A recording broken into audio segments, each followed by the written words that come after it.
والدین چونکہ ہمارے دنیا میں آنے کا ظاہری سبب ہیں، والدین ہمارے پیدا ہونے کا، دنیا میں آنے کا ظاہری سبب ہے۔ اگر والدین نہ ہوں تو نہ تو خاندان بن سکتا ہے، نہ معاشرہ بن سکتا ہے۔ یہ خاندان بھی اور یہ معاشرہ بھی، یہ گلی محلوں کی تمام رونقیں بھی، یہ مرہون منت ہیں والدین کے۔ اگر والد اور والدہ ہی نہیں ہوں گے تو پھر خاندان نہیں ہوگا، اور خاندان نہیں ہوگا تو پھر آگے معاشرہ نہیں ہوگا۔ تو اس لیے یہ بنیادی اکائی ہے ہمارے اس معاشرتی نظام کی، ماں باپ۔ ماں باپ کو اللہ نے ایک عظیم درجہ عطا فرمایا ہے، اور یہ جو اللہ پاک کا حکم ہے والدین کی تعظیم کے حوالہ سے، میری اس تقریر کا، میری گفتگو کا یہ مقصد ہرگز بھی نہیں ہے کہ میں سمجھوں کہ آپ جتنے بھی لوگ ہیں شاید آپ نافرمان ہیں۔ الحمدللہ اللہ کے فضل و احسان سے مسلمان کوئی بھی ہو وہ کوشش کرتا ہے کہ وہ اپنے والدین کی اطاعت و فرما برداری کرے، ان کا احترام کرے، ان کی خدمت کرے۔ یہ مسلمانوں میں اللہ تعالیٰ کی ایک خاص عطا ہے۔ یہ باتیں اس لیے ہم ڈسکس کرتے ہیں کہ یادداشت میں تازہ ہو جائیں، اور نوجوان نسل تک یہ ایک میسج پھر دوبارہ چلا جائے، اور بہت ساری باتیں جو شاید علم میں نہ ہوں، اللہ تعالیٰ وہ باتوں کے ساتھ بھی ہمارے دل و دماغ کو منور و معطر فرما دے۔ ایک مضمون ہوتا ہے، ایک موضوع ہوتا ہے، اس موضوع پہ جب گفتگو ہوتی ہے تو بہت ساری باتیں سننے والوں کو ایسی میسر آ جاتی ہیں جن سے دنیا اور آخرت میں فائدہ ہوتا ہے۔ یہ حدیث پاک تو آپ نے سنی ہے کہ اگر باپ راضی ہے تو خدا راضی ہے، حدیث ہے۔ والد راضی ہے تو خدا راضی۔ ایک حدیث پاک میں کہ والدین راضی ہیں تو خدا راضی ہے، وہ ناراض ہیں تو خدا ناراض ہے۔ تو یہ سارے روزے، سارے حج، یہ زکاتیں، یہ عبادات، یہ ساری باتیں اللہ کو راضی کرنے کے لیے ہی تو ہیں۔ تو اللہ پاک نے ہماری رہنمائی فرما دی کہ اگر تم دیکھنا چاہتے ہو کہ آج کل میرے اور تمہارے تعلقات آپس میں کیسے ہیں، تو تم دیکھ لو تمہارے اور تمہارے ماں باپ کے آپس میں تعلقات کیسے ہیں۔ مسئلہ سمجھیں بھئی، ہر کسی کو یہ ایک دیکھنا ہوتا ہے کہ پتہ نہیں میرے خالق و مالک کے ساتھ، میرے معبود کے ساتھ، میرے الہ کے ساتھ، میرے اللہ کے ساتھ میں اس کا بندہ ہوں، وہ میرا خالق و مالک ہے، اس نے مجھے پیدا کیا ہے۔ آج کل میرے اور اس کے تعلقات آپس میں کیسے ہیں، یہ دیکھنے کا بندے کا اگر من ہو تو رسول اللہ صلی اللہ تعالیٰ علیہ وآلہ وسلم نے ارشاد فرمایا کہ پھر بندہ یہ دیکھے کہ میرے اور میرے باپ کے تعلقات کیسے ہیں، میرے اور میری ماں کے آپس میں تعلقات کیسے ہیں۔ اگر خوشگوار ہیں، اگر اچھے ہیں، اگر بہترین ہیں، تو پھر سمجھو کہ اللہ بھی آج کل تم سے راضی ہے۔ مسئلہ سمجھو۔ اگر تعلقات خوشگوار نہیں ہیں، اگر والدین کے ساتھ، ماں کے ساتھ، باپ کے ساتھ آج کل معاملات الجھے ہوئے ہیں، وہ ناراض ہیں، تو پھر سمجھو وہاں بھی، اس بارگاہ میں بھی آج کل ناراضگی چل رہی ہے۔ تو اس کو درست کر لیں، وہاں معاملات پھر آٹومیٹکلی درست ہو جاتے ہیں۔ تو یہ اللہ نے ایک بڑی کرم نوازی فرمائی کہ اپنے معاملات کو درست کرنے کا زمین پہ انتظام کیا ہے، زمین پہ انتظام کیا، ہمارے گھر کی چار دیواری میں انتظام کر دیا ہے، ہمارے اپنے صحن میں انتظام کر دیا ہے کہ میرے ساتھ معاملات الجھے ہوئے ہیں یا سلجھے ہوئے ہیں، اس کا میں نے تمہیں یہ ایک طریقہ بتا دیا ہے۔ اپنے مائی باپ جو ہیں ان کو راضی کرو تو میں بھی راضی ہوں، ان سے الجھ جاؤ تو سمجھو کہ ادھر بھی الجھن پیدا ہے، اگر سلجھا لو تو سمجھو ادھر سے بھی سلجھے ہوئے ہو۔ تو یہ اس لیے جو ہے نا، یہ آپ نے بات یاد رکھنی ہے، بات یاد ہی نہیں رکھنی بلکہ یہ بات آپ نے اپنے گھر میں جا کے سنانا ہے۔ اس کا فائدہ تب ہوگا، آپ بتائیں کہ ہم جمعۃ المبارک پہ گئے تھے، ہم نے وہاں یہ سنا کہ زمین پہ، گھر میں، چار دیواری میں اللہ نے انتظام کیا، ایک پیرامیٹر لگایا ہے دیکھنے کا، سمجھنے کا، تعلق کو دیکھنے کا کہ آج کل میرے اور اللہ کی کیسی چل رہی ہے آپس میں۔ تو فرمایا پھر دیکھ لو، اگر والدین راضی ہیں تو ٹھیک ہے، ادھر بھی ٹھیک ٹھیک ہی چل رہا ہے، اگر ادھر ناراض ہیں تو ادھر بھی ٹھیک ٹھیک نہیں چل رہا۔ اس لیے احباب گرامی ضروری امر ہے کہ ہم والدین کی عزت و عظمت کو سمجھنے کی کوشش کریں۔ اس حوالہ سے چونکہ وقت بڑا مختصر سا ہوتا ہے، چند ایک آیات میں برکت کے لیے ہم اس کو پڑھیں گے، کیونکہ قرآن سے بڑا درس کوئی نہیں، قرآن سے بڑا واعظ کوئی نہیں، یا پھر صاحب قرآن کی بات ہے یا قرآن کی بات ہے، یہی ہیں جس سے معاملات سلجھ جاتے ہیں۔ تو نبی کریم صلی اللہ علیہ وآلہ وسلم پر قرآن نازل ہوا، اللہ نے فرمایا انشکر لی، اے بندہ خدا پہلے تو ایسا کر کہ میرا شکریہ ادا کر، میرا شکریہ ادا کر، انشکر لی۔ وہ میں نے آپ کو 27ویں پہ بات سنائی تھی کہ جناب موسیٰ سے کہا نا اللہ نے کہ موسیٰ میرا شکر کر۔ اچھا اب اللہ کے نبی ہیں، دیکھیے کیسے سمجھاتے ہیں، اے موسیٰ شکر کر، میرا شکریہ ادا کر۔ جناب موسیٰ سے اللہ نے کہا، موسیٰ علیہ السلام آگے سے بجائے اس کے کہ یہ کہیں کہ یا اللہ تیرا شکر ہے، ایسے کہہ دیتے تو تعمیل حکم ہو جاتا کہ مولا کریم تیرا شکر ہے، کہہ دیتے تو تعمیل حکم ہو جاتا، اللہ کے حکم کی بجا آوری ہو جاتی، لیکن موسیٰ علیہ السلام نے آگے سے اللہ سے بات کی، ایسے نہیں کہا کہ مولا تیرا شکر ہے، عرض کیا مولا میں بھلا تیرا شکر کیسے ادا کروں؟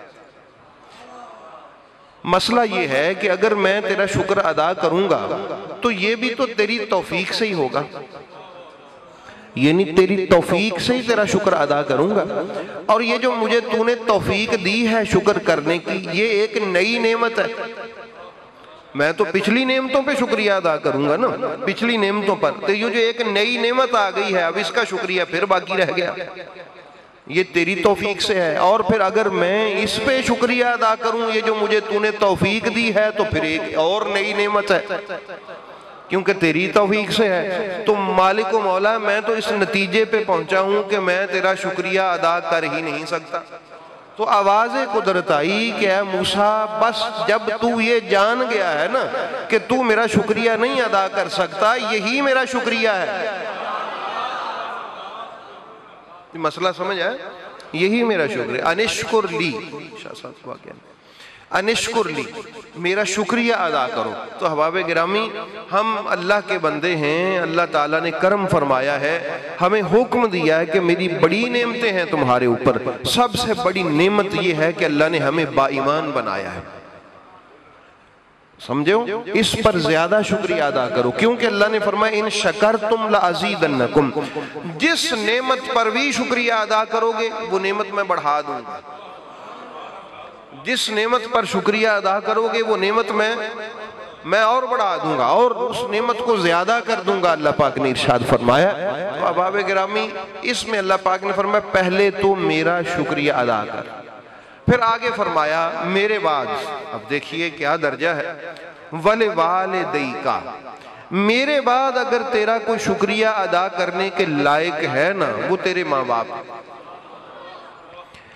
یہ تربیت دیکھیے جو قرآن ایک بندہ مومن کی تربیت کرتا ہے، فرمایا میرا شکریہ ادا کر اور پھر میرے بعد کس کا ادا کر، وَلِوَالِدَيْكَ، اپنے ماں باپ کا شکریہ ادا کر۔ تو احباب گرامی ہم نے جب یہ طے کر لیا، اب آپ مجھے بتائیں کہ کیا والدین کا شکریہ بندہ ادا کر سکتا؟ نہیں نہ کر سکتا۔ کیوں نہیں کر سکتا؟ اس لیے نہیں کر سکتا کہ ہم اپنے ماں باپ کے ساتھ جب سے ان کے پیٹ میں جب ہم آئے ہیں اپنی ماں کے بطن میں والد سے، تو اس وقت سے اب تک یہ ساری کرم نوازیاں ماں باپ کی وجہ سے ہیں۔ اس کے بارے میں سورہ مبارکہ الاحقاف میں اللہ پاک کا ارشاد فرماتا ہے کہ وَوَصَّيْنَا الْإِنسَانَ بِوَالِدَيْهِ إِحْسَانًا، کہ ہم نے بندے کو یہ حکم دیا ہے کہ اپنے ماں باپ سے اچھا سلوک کرو۔ کیوں حکم دیا؟ حَمَلَتْهُ أُمُّهُ كُرْهًا وَوَضَعَتْهُ كُرْهًا، تیری ماں نے یہ جو تجھے حمل کیا ہے، اٹھائے رکھا ہے اپنے پیٹ میں، تو نہیں جانتا، میں جانتا ہوں کہ وہ کتنی تکلیف میں رہتی تھی۔ اس کا کبھی آپ نے اندازہ لگانا ہو نا، کبھی ایک دو دن کے لیے کوئی 3-4 کلو کا پتھر لیں اپنے پیٹ سے باندھ لیں، اور باندھ کے پھریں، باندھ کے نماز پڑھیں، اس کو کس کے باندھ لیں پیٹ کے ساتھ، اور اٹھیں، بیٹھیں، لیٹیں، اس کے ساتھ کام کاج کریں، چانن ہو جائے گا کہ ماں کی شان کیا ہوتی ہے۔ ہاں پتہ چل جائے گا، بہت سارے بندے کے جو ہے نا وہ گلے شکوے دور ہو جاتے ہیں کہ ماں کی کیا شان ہوتی ہے۔ کبھی پیٹ ایک 3-4 کلو کا، 2 کلو کا، 3 کلو کا پتھر ایک لیں اور اس کو کوئی وزن اپنے پیٹ پہ باندھ لیں۔ اللہ فرماتا ہے تو نہیں جانتا، میں جانتا ہوں تیری ماں نے تیرا حمل کیسے اٹھائے رکھا۔ وَوَضَعَتْهُ كُرْهًا، اور صرف حمل ہی نہیں اٹھائے رکھا تکلیف سے، جب تو پیدا ہوا ہے تو تب بھی وہ زندگی موت کے مرحلے سے گزری ہے۔ یہ میرے اللہ نے فرمایا، تجھے کیا خبر کہ تجھے کس طرح اس نے پیدا کیا ہے، ٹھیک ہے۔ اس لیے احباب گرامی، اور وَحَمْلُهُ وَفِصَالُهُ 30 شَهْرًا، تیرے حمل ٹھہرنے سے لے کر تیرے دودھ چھڑوانے تک 30 ماہ ہیں کم از کم، زیادہ سے زیادہ 36 ماہ ہیں، اور پھر جو ہے نا 33 ہیں، اور پھر یا 30 ماہ ہیں، ٹھیک ہے۔ اس لیے احباب گرامی یہ اتنا لمبا پیریڈ، فرمایا تجھے کیا خبر تیری ماں نے اور پھر ساتھ میں تیرے باپ نے کیسے گزارے ہیں۔ اللہ پاک ارشاد فرما رہا ہے، اس لیے جب کبھی تجھے اپنی تندرستی اور جوانی پہ گھمنڈ آنے لگے، اپنی اس طاقت کو دیکھے، اس جوانی کے دور کو دیکھے، تو اپنے ماں باپ کے اس پیریڈ کو بھی دیکھ کہ جب وہ تو اپنی پیدائش کے مرحلے سے گزر رہا تھا۔ بڑے مشکل ترین مرحلے تھے، پہلے دن سے یہ فکر لاحق تھی ماں کو اور باپ کو کہ اب حمل ضائع ہوا، کہ اب حمل ضائع ہوا، اب حمل ضائع ہوا، کبھی اس ڈاکٹر کے پاس، کبھی اس دم کروانے والے کے پاس، کبھی اس حکیم کے پاس، کیوں یہ باقی رہ جائے، یہ بچ جائے۔ یہ بڑا ایک زبردست اور بڑا تکلیف دہ مرحلہ تھا جو ہماری ماں نے گزارا ہے۔ اسی لیے احباب گرامی نبی رحمت صلی اللہ تعالیٰ علیہ وآلہ وسلم سے صحابی رسول صلی اللہ تعالیٰ علیہ وآلہ وسلم پوچھتے ہیں کہ یا رسول اللہ، بخاری شریف کی حدیث پاک ہے کہ حضرت ابو ہریرہ رضی اللہ تعالیٰ عنہ فرماتے ہیں کہ جاء رجل الى رسول اللہ صلی اللہ علیہ وآلہ وسلم، ایک بندہ میرے رسول پاک کی بارگاہ اقدس میں حاضر خدمت ہو کے پوچھتا ہے، یا رسول اللہ صلی اللہ علیہ وآلہ وسلم، من احب الناس بحسن صحابتی، میرے حسن سلوک کا حقدار کون ہے؟ نبی کریم علیہ السلام نے فرمایا قال امک، تیری ماں تیرے حسن سلوک کی حقدار ہے۔ پھر اس نے پوچھا قال ثم من، یا رسول اللہ اس کے بعد میرے حسن سلوک کا حقدار کون ہے؟ میرے نبی نے فرمایا امک، تیری ماں۔ قال ثم من یا رسول اللہ، یا رسول اللہ اس کے بعد تیسری دفعہ پوچھا کہ میرے حسن سلوک کا پھر کون حقدار ہے؟ میرے رسول نے فرمایا تیری ماں۔ قال ثم من، پھر اس نے پوچھا چوتھی مرتبہ، یا رسول اللہ میرے حسن سلوک کا حقدار کون ہے؟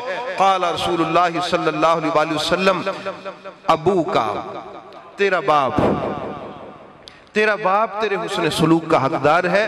تو اس کی شرح میں جو ہے وہ فاضل بریلوی امام احمد رضا خان صاحب لکھتے ہیں اس حدیث کی شرح میں، تفسیر میں، اس کی تفصیل میں، کہ اس کو یوں آپ سمجھیے کہ نبی پاک نے 3 مرتبہ یہ جو فرمایا نا تیری ماں تیری ماں تیری ماں، اور چوتھی مرتبہ فرمایا تیرا باپ، اس کو یوں آپ سمجھیں کہ ادب میں باپ کا مقام زیادہ ہے احترام میں، اور خدمت میں ماں کا مقام زیادہ ہے شریعت کی نظر میں۔ شریعت کی نظر میں کیسے؟ اس کی مثال بھی انہوں نے دی کہ امی اور ابو دونوں بیٹھے ہوئے ہیں، آواز آئی بیٹا پانی، باپ کی بھی آواز آ گئی، ماں کی بھی آ گئی۔ اب وہ کھڑا ہے کہ ادھر ابا جان ہے، ادھر امی جان ہے، میں کس کی خدمت میں پہلے حاضر ہوں؟ تو حدیث پاک نے کہا امو کا امو کا امو کا، تیری ماں پہلے حقدار ہے، تیری ماں پہلے حقدار ہے، کیونکہ میرے رسول کریم صلی اللہ علیہ وآلہ وسلم نے ہمیں سمجھا دیا کہ خدمت میں اولا مقام ماں کا ہے، احترام میں اولا مقام باپ کا ہے، کیونکہ احترام تو اس کا تیرے اوپر بھی واجب ہے اور اس عورت پہ واجب ہے جو تیرا باپ ہے۔ اس پہ بھی واجب ہے احترام اس کا. اس لیے احترام میں باپ کا درجہ پہلے ہے. جب کبھی احترام کی بات آئے، بات ماننے کا جب وقت آئے تو، اور جب خدمت کی بات آئے تو خدمت میں ماں کا درجہ باپ سے زیادہ ہے، کیونکہ ماں نے زیادہ تکلیفیں اٹھائی ہوتی ہیں. جب بچہ چھوٹا سا ہوتا ہے، باپ تو آتا ہے، وہ کہتا ہے میں تھکا ہوا ہوں، میں تو مزدوری کر کے آیا ہوں، تو دوسرے کمرے میں سو جاتا ہے جا کے، ٹھیک ہے نا، مجھے نیند آئی ہوئی ہے. یہ بچہ روتا ہے تو وہ ماں ہی ہے جو دن کو گھر کے کام بھی کرتی ہے اور رات کو بچے کو سنبھالتی بھی ہے. اس لیے میرے اللہ رب العالمین نے اپنے محبوب سے فرمایا ان کو آپ کہیے کہ یہ جو ماں ہے اس کی یہ اس کا حق ہے تمہارے اوپر کہ تم اپنی ماں کے ساتھ بے ادبی نہیں کر سکتے. تو اس لیے احباب گرامی اللہ پاک نے فرمایا وَقَضَىٰ رَبُّكَ أَلَّا تَعْبُدُوا إِلَّا إِيَّاهُ وَبِالْوَالِدَيْنِ إِحْسَانًا. فرمایا کہ اللہ کا حکم ہے تیرے رب کا یہ کہ اللہ کے ساتھ کسی اور کی عبادت نہ کر، عبادت صرف تیرے خدا کی ہے، تیرے رب کی ہے. اور اس کے بعد دوسرا حکم کیا دیا کہ اپنے ماں باپ کے ساتھ بہترین سلوک سے پیش آ.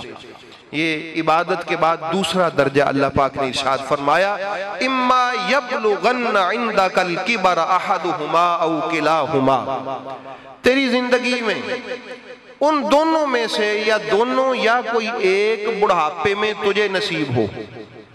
تو جوان ہے، وہ بوڑھے ہیں، اب تیری زندگی میں تجھے موقع ملا ہے، وہ دونوں ہی آ گئے ہیں تیرے پاس، یا ان دونوں میں سے کوئی ایک آ گیا ہے. اللہ پاک فرماتا ہے فَلَا تَقُلْ لَهُمَا اُفٍّ. اب تجھے اف کرنے کی بھی اجازت نہیں ہے. تجھے اف کرنے کی بھی، ان کا چڑچڑا پن ہوتا ہے، وہ بیمار ہوتے ہیں، وہ کمزور ہوتے ہیں. آپ کبھی اندازہ لگائیں 6-7 دن کسی جوان بندے کو بخار چڑھ جائے نا تو اتنا چڑچڑا ہو جاتا ہے کہ وہ بولے نا کہ مجھے پانی دو، اس سے پوچھ لینا کیا کہا ہے، وہ آگے سے لڑ پڑ میں پانی منگیا ہے تیرے کو. اس کی طبیعت میں ایک اکتاہٹ پیدا ہو جاتی ہے بیماری کی وجہ سے. ابھی جوان ہے اور جن کا جو ہے وہ دوران خون بھی کم ہو چکا ہے، جن کا بلڈ لیول بھی نیچے گر چکا ہے، جن کی ایچ بی بھی کم ہو چکی ہے، ٹھیک ہے، اب جن کے جسم میں خون بھی پورا نہیں ہے، کمزوری نے ان کو آ لیا ہے، بڑھاپے نے ان کو آ ڈایا ہے، حملہ کر دیا ہے. ان کی طبیعت میں چڑچڑا پن کیوں نہیں آئے گا؟ آ جاتا ہے، نہیں بھی آتا لیکن بیماری کی وجہ سے آ بھی جاتا ہے، کمزوری کی وجہ سے آ بھی جاتا ہے. حضرت امام علی رضا علیہ السلام سے اس آیت کے بارے میں کسی نے پوچھا کہ اس اف سے مراد کیا ہے؟ فرمایا تیرا باپ یا تیری ماں بغیر پوچھے ہوئے، تیری کوئی زیادتی نہیں تھی، تیری غلطی نہیں تھی، تیرا کوئی قصور نہیں تھا، وہ آئے انہوں نے تھپڑ تیرے رسید کیا منہ پہ. فرمایا یہ ہے تابعداری کا مقام کہ اب بھی تجھے اجازت نہیں ہے کہ تو پوچھے کیوں مارا ہے میرے منہ پہ تھپڑ. یہ اللہ پاک فرما رہا ہے. اور سمجھ آ گئی؟ جب یہ اجازت نہیں ہے کہ ماں باپ تھپڑ مار دیں بغیر کسی قصور کے، بغیر کسی وجہ کے، بغیر کسی زیادتی کے، آئیں اور اوپر سے تھپڑ اس کے منہ پہ ماریں. اللہ پاک کا حکم آ گیا قرآن مقدس میں. اس کی تفسیر میں میرے امام نے بتایا کہ تجھے اجازت نہیں ہے کہ تو اپنے باپ کے سامنے یا اپنی ماں سے پوچھے مجھے کیوں مارا ہے، میرا تو قصور ہی نہیں تھا. فرمایا تب بھی اپنی آنکھیں نیچی رکھ اور اپنا رویہ درست رکھ، اپنا لہجہ جو ہے اس کو ٹھنڈا رکھ. اگر ایسے ہے تو نے اللہ کا حکم مان لیا، اگر ایسے ہے تو اللہ کا حکم تو نے مان لیا. پھر اس سے اگلا درجہ وَلَا تَنْهَرْهُمَا. اور کبھی ایسی نوبت نہ ہے کہ تو اپنے ماں باپ کو جھڑک دے. میرا اللہ فرماتا ہے بھی مر کے کہاں جانا ہے آپ نے، میں نے، آپ نے کہاں جانا ہے؟ اللہ کے پاس. اِنَّ بَطْشَ رَبِّكَ لَشَدِيدٌ. وہ جو رب ہے نا جس کے پاس جانا ہے اس کی پکڑ بڑی شدید ہے. اس نے کہا ہے ہمیں کہ تجھے اجازت نہیں میں نے دی تیرے ماں باپ کے سامنے اونچا بولنے کی، جھڑکنے کی، اف کرنے کی. اور یہ جو آیت پڑھی انشکر لی وَلِوَالِدَيْكَ، تابعدار رہے، شکر گزار رہے اپنے والدین کا. آگے فرمائے اِلَيَّ الْمَصِيرُ، میرے پاس ہی تو آنا ہے تو نے لوٹ کے. یہ کیوں کہا؟ آپ یوں سمجھیں یہ ایک تنبیہ ہے، بلکہ یوں آپ اگر اس کو آسانی سمجھ لیں یہ دمکانا بھی ہے، سختی ہے، تہدید ہے، ڈر ہے. فرمایا میں تجھے کہہ رہا ہوں تیرا خدا جس کے پاس آنا ہے قبر میں آئے گا تو میرے پاس آنا ہے، حشر میں آئے گا تو میرے پاس آنا ہے، الی المصیر، اس لیے خبردار تجھے اجازت نہیں ہے، اف لکما ولا تنہرہما، اور پھر ارشاد فرمایا وقل لہما قولا کریما، تجھے میرا حکم ہے کہ تیری ماں ہو یا باپ، لہما دونوں کے لیے بات کرنا تو بڑی نرمی سے کر، قل لہما قولا کریما، تو نہیں جانتا تیری ماں باپ نے تجھے کیسے پیدا کیا ہے، پرورش کی ہے، واخفض لہما جناح الذل من الرحمہ، اور عاجزی اور انکساری کے پر بچھا دے اپنے ماں باپ کے سامنے، یہ اللہ کا حکم ہے۔ اور نوجوانوں یہ بات اپنے ذہن میں ڈال لو، میں اس کی شرح میں احادیث بھی آپ کو ابھی عرض کروں گا، یہ قرآن پاک سماعت کر رہے ہیں آپ، اللہ فرما رہا ہے وَاخْفِضْ لَهُمَا جَنَاحَ الذُّلِّ مِنَ الرَّحْمَةِ، رحمت کے پر بچھا دے اپنے ماں باپ کے قدموں میں، عجز و انکساری سے پست ہو جا اپنے ماں باپ کے قدموں میں، لیٹ جا اپنے ماں باپ کے قدموں میں، اونچا نہ ہو کے دکھا اپنے ماں باپ کے سامنے، میرا اللہ پاک فرماتا ہے۔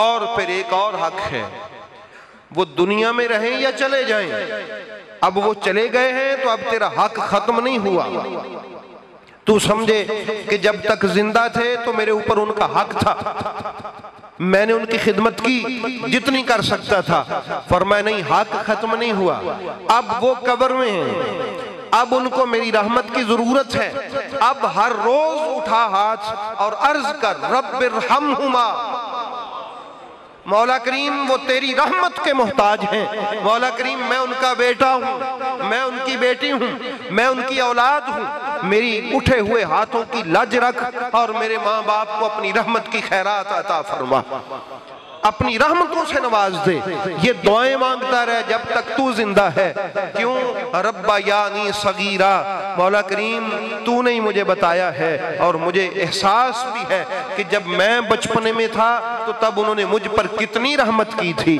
کتنی شفقت کی تھی، کتنی محبتوں سے پالا تھا، اس کا میں بدل نہیں دے سکتا، اس کا بدل یہ ہے کہ میں تجھ سے دعا کروں کہ تو اپنی شان کے لائق ان پر رحمت نازل فرما، یہ ہے، یہ قرآن ہے۔